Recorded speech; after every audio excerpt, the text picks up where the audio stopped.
semua, Assalamualaikum warahmatullahi wabarakatuh. Apa kabar hari ini? Gak kerasa ya, hari ini kita udah masuk ke materi regresi linear berganda. Nah, sebelum kita masuk ke materi regresi linear berganda, alangkah baiknya saya sebagai moderator akan memperkenalkan terlebih dahulu anggota kelompok 4 dari MN20C. Yang pertama ada Muhammad Ramadona, Fitri Nuraini, Nanda Zerlinda, saya sendiri, Rizky Ramadan, Risma Sri Mardini, dan yang lainnya bisa kalian lihat di share screen PPT kita. Baiklah, tanpa berlama-lama langsung saja kita masuk ke materi. Apa sih itu regresi linear berganda? Regresi linear berganda adalah teknik statistik yang menggunakan beberapa variabel penjelas untuk memprediksi hasil dari variabel respon. Tujuan dari regresi linear berganda ini untuk memodelkan hubungan linier antara variabel penjelas atau independen dan variabel respon atau dependen. Baiklah, selanjutnya ada cara menghitung regresi linear berganda. Cara menghitungnya ada 3. Yang pertama ada persamaan, koefisien korelasi, dan koefisien determinasi. Untuk yang pertama, persamaan, rumusnya adalah Y sama dengan A tambah B1X1 tambah B2X2 tambah titik-titik tambah BN XN.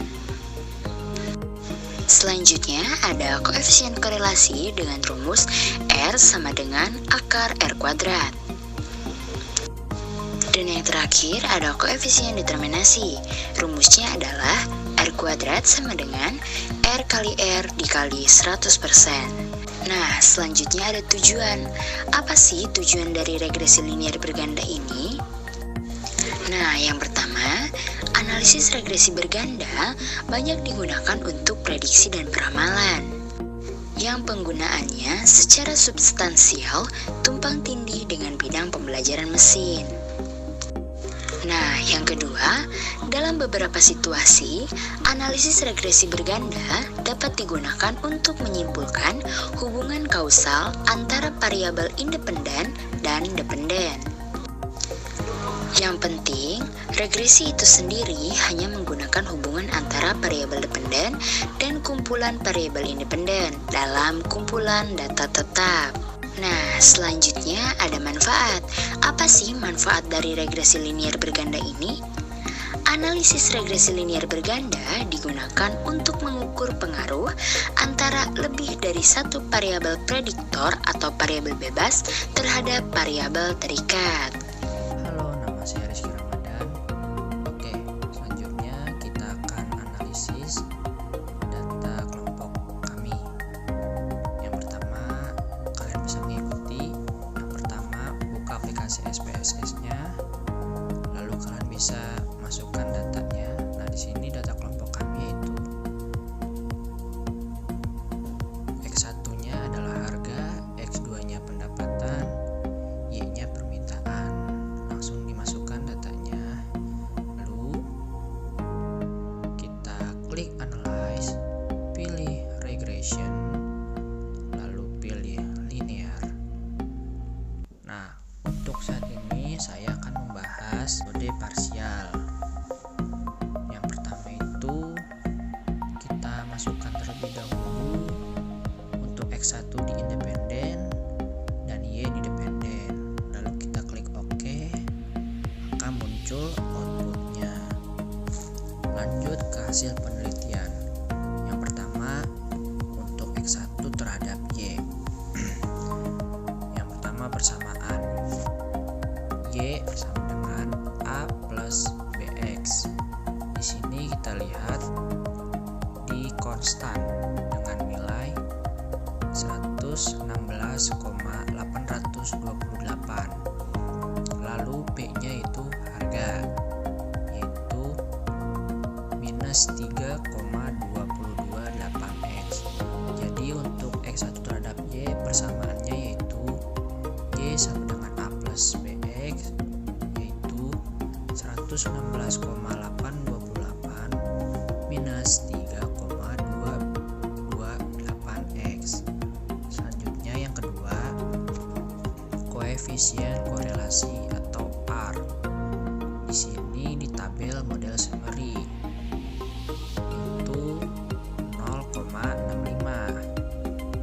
di sini menunjukkan indikatornya arahnya positif searah dengan kekuatan korelasi positif yang kuat.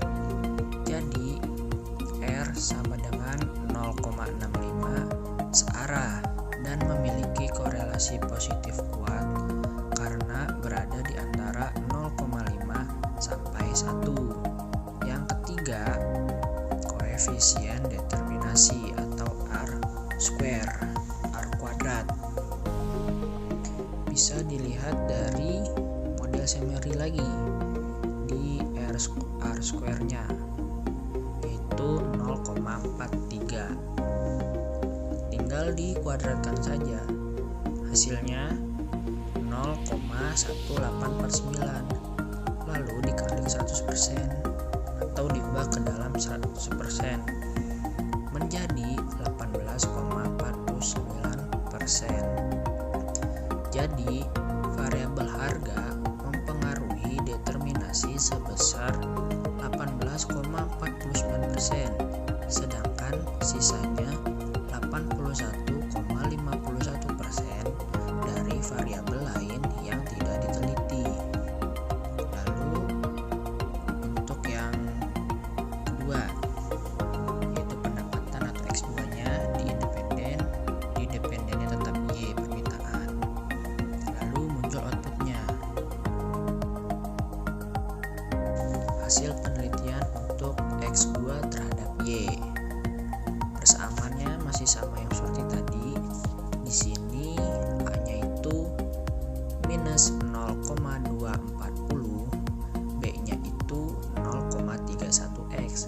Jadinya Y sama dengan A plus BX sama dengan minus 0,240 ditambah 0,31X. Yang kedua, koefisien korelasi. Di sini nilai R-nya yaitu 0,99. Indikatornya maka arahnya positif searah, kekuatannya korelasi positif kuat. Jadi R sama dengan 0,99 searah dan memiliki korelasi positif kuat karena berada di antara 0,5 sampai 1. Yang terakhir yaitu koefisien determinasi. Bisa dilihat R square-nya yaitu 0,99. Tinggal dikuadratkan saja, lalu dikali 100% dan diubah menjadi ke 100%. Hasilnya yaitu 98,1%. Jadi variabel harga mempengaruhi determinasi sebesar 98,1%, sedangkan sisanya 1,99% dari variabel lain yang tidak diteliti. Halo, nama saya Fitri Nareni. Nah, selanjutnya metode simultan. Sebelum ke hasil penelitian, mari kita lihat langkah-langkahnya terlebih dahulu ya, seperti yang pada PowerPoint. Permintaan ke dependen dan harga dan pendapatan ke independen. Lalu setelah itu ada hasilnya. Nah, langsung ke hasil penelitian.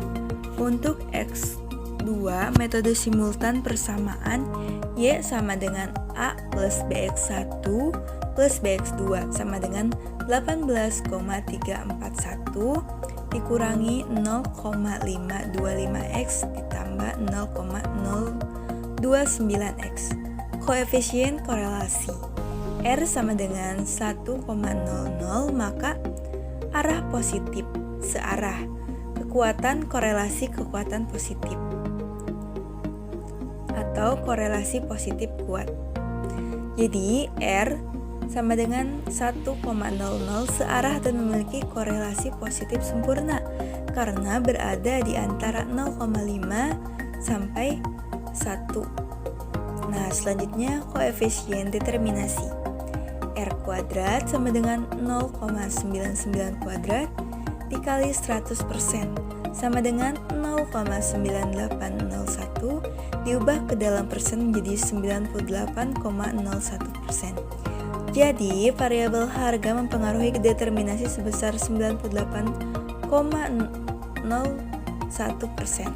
Sedangkan sisanya 1,99% dari variabel lain yang tidak diteliti.